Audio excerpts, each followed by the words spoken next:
Well, ladies and gentlemen, I got some hot news coming off the press, and it's some AEW news.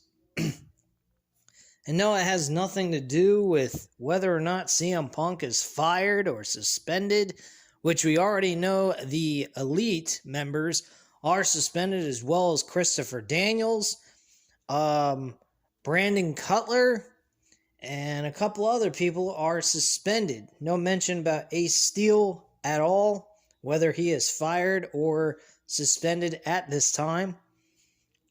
And that decision will probably be made at the end of tonight's show, or behind the scenes, I should say. The big news coming out of Cage Side Seats is there is this issue with CM Punk once again. CM Punk has suffered another injury during the match he had with Jon Moxley at All Out. They are officially stripping him of the World Heavyweight Championship. At this point, there is no world champion once again, proving that Jon Moxley should have retained the title. Hey, look, bottom line, I'm hating on CM Punk, but here's the bottom line, guys. CM Punk is over the hill. Let's just say none of this stuff is taking place. How do you guys expect CM Punk to carry the workload of AEW on his back when every time he is in a major marquee matchup, he's getting injured?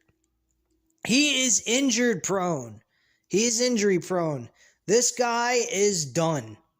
He is over and done with. He cannot do this anymore. His body can't hold up. That's all there has to be said at this point. I don't know why he continues to do this outside of the money. And I think maybe that's why Jon Moxley said what he said in that promo leading into the pay-per-view of All Out. Bottom line, guys, I don't know what to believe here at this point outside of Jon Moxley, or not Jon Moxley, CM Punk is no longer the World Heavyweight Champion. He is stripped no matter what the final decision is, whether he's suspended or fired. And this is not good. This is really not good. They gave a moment to CM Punk and MJF, and the whole thing has collapsed miserably. Boy, I'll tell you, this seems like a curse, if anything else. It's like the Boston Red Sox with the curse of the Bambino here. I gotta tell you guys, K-Side Seats believe that this situation might give Tony Khan the belief that it's okay to just let him go. He's getting injured too much. He's gotten two severe injuries so far this year, both dealing with winning the World Heavyweight Championship. And they think at this point this might help AEW and CM Punk hold things together and, allow CM Punk to just retire from professional wrestling altogether, and Tony Khan to get some order backstage finally without CM Punk being there because of all the issues that everyone's having with him at this point. So that's pretty much the situation with CM Punk, and we will be seeing him stripped of the World Heavyweight title this tonight. And who knows what Tony Khan's got in mind. He better come up with something quick because he's on the fly right now on what he can do with that world title. I don't think there's any interim champion going to take place at this point. He's already done that for CM Punk, and I personally think the interim championship idea needs to go. When it comes to wrestling, that's a totally different story. Do I believe that Jon Moxley should have the world championship handed back over to him? That's a good question, which I'm bringing up for myself to answer, and I don't particularly know if it is or it isn't. I mean, you could put the title back on Jon Moxley, but then Jon Moxley's going to have to put over someone else, which is MJF. I mean, they could stretch it out for a while to Full Gear. I'm sure they could utilize that ability and go forth what they were doing originally with Jon Moxley and MJF with their past history that they had in 2020. But I don't know. I really don't know. Maybe they just hand the title over to MJF, but that doesn't really give him any kind of big moment. I have no idea what's going to happen. This is going to be a must-see episode in a bittersweet situation because we got a lot of juicy stuff coming out of all this in the sense of, like, we don't know what's going to happen on the show. There's a lot of unpredictability. And the bad part is this company's right now in shambles until they get things fixed. I hope CK starts pulling up his big boy pants and starts taking some control of this shit. I know I believe he's a guy that likes to be friends with his coworkers. I think deep down the guy's a good-hearted dude. I don't think he has a mean bone in him. But I think in reality, he needs to wake up and smell the roses here. Because at this point in time, all the money he's invested, all the money he's giving out is going for nothing. And he needs to straighten this shit out pronto. And I mean quick. Because if he don't, we're no longer going to have another promotion to watch outside of WWE, which I don't particularly like anyway. I like to have a variety. As long as the shows are not competing against each other in the same night, I'm okay with it. But I personally, I'm not really liking this situation. I think this whole thing is insane. And let's be honest, guys. I even almost forgot to mention this. CM Punk had an injury during the match. That's what's been confirmed. That's why he's being stripped of the title right now. Not because of any of the antics that took place. It's because he got injured during that match. Now, if you guys think about this, if he was that badly injured, why the fuck is he getting into fights backstage? What is he throwing punches for? By the way, there's actually, from Wrestling Incorporated, have proven from a hierarchy, an executive worker there, who actually works with TK's father for the Jaguars since 2013, saw how this all went down and said that what Meltzer originally said was true. That Punk started he threw the first punch, and he was the one who came up to them, talking to them, or them talking to him, one of the two, and he threw the first punch, and a war broke out in backstage. So everything that CM Punk said about how there was another room that came out from CM Punk's side that he was in his locker room and the Young Bucks came to him and started knocking and bulldozing his door down so they could get in. I don't know why they would fucking do that. I think that was idiotic.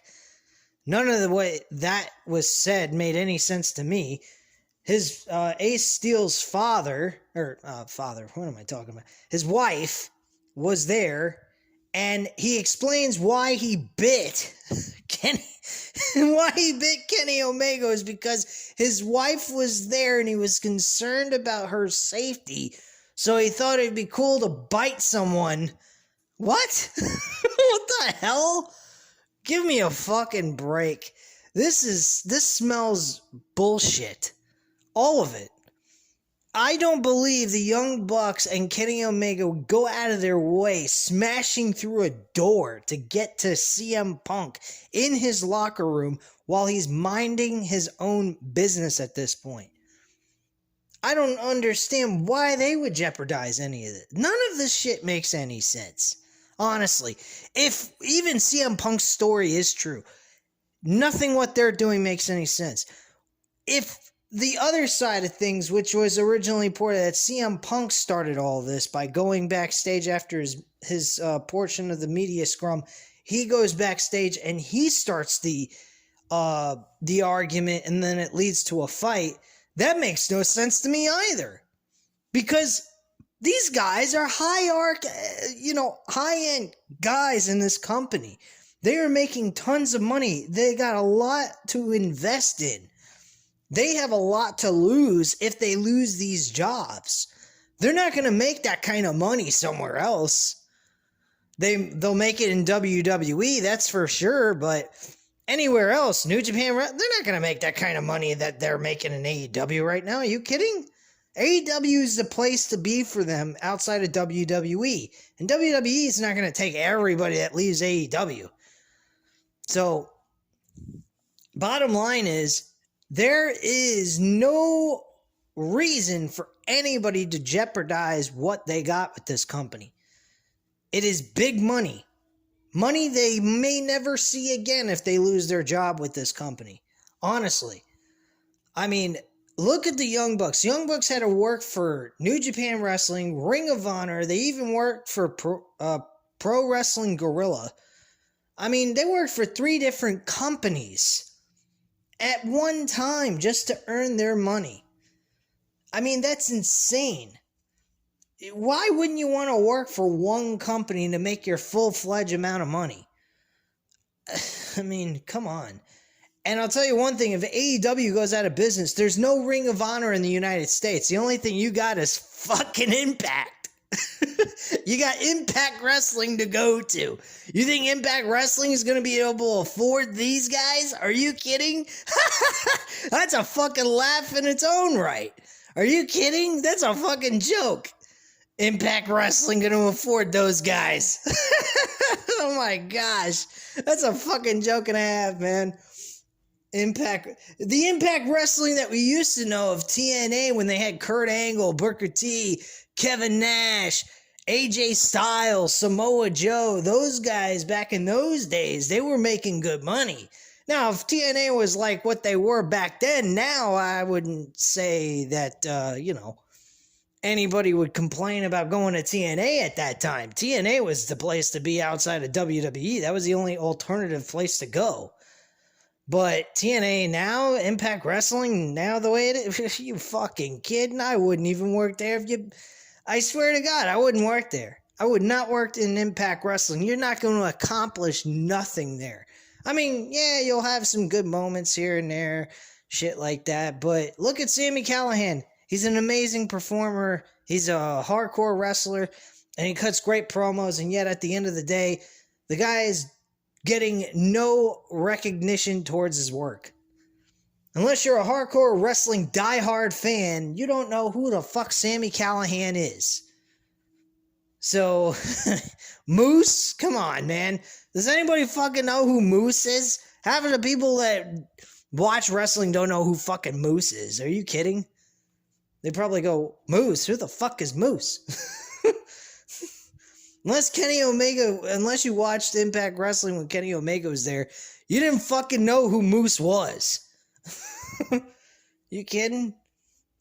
I mean, there is a lot investment going on here with this company. Look at Darby Allin. I mean, Darby Allin, I even stated this on one of my Random Wrestling Talk episodes. I think it was last week.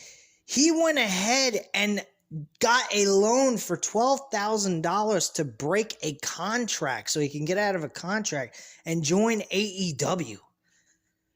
He did that just so he can join AEW. And if they go out of business, that's the thanks he gets. I mean, granted, he might have already had that paid off by now.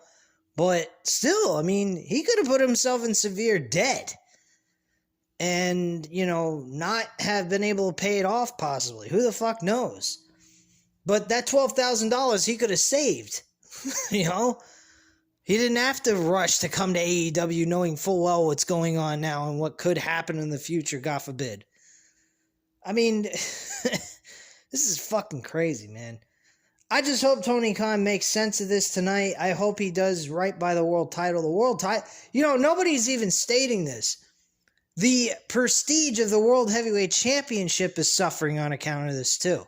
Not just MJF, Tony Khan, and CM Punk and the Young Bucks and Kenny Omega. They're not the only ones suffering. No fucking world champ. I understand it's just a fucking piece of material, metal plates and a belt that's attached to it, but still, this is the head of your company, The World Heavyweight Championship is the end-all, be-all belt that everyone should want to strive for to get one day to wrap around their waist and call themselves a champion of the company. You got this belt being passed around like it's a fucking whore on the street. I mean, come on, man. This is fucking ridiculous. Anyway, guys, that's all I got to say at this time. Thank you for tuning in. If you enjoyed this AEW news, go ahead and hit that like button, hit the subscribe button if you're not already subscribed to the channel, and leave a comment down below, and I'll definitely get back to you on that. Thank you guys very much for watching. Have a great night, guys. I'll speak to you again soon about AEW Dynamite. Hopefully this ends up being good. Speak to you soon. Bye.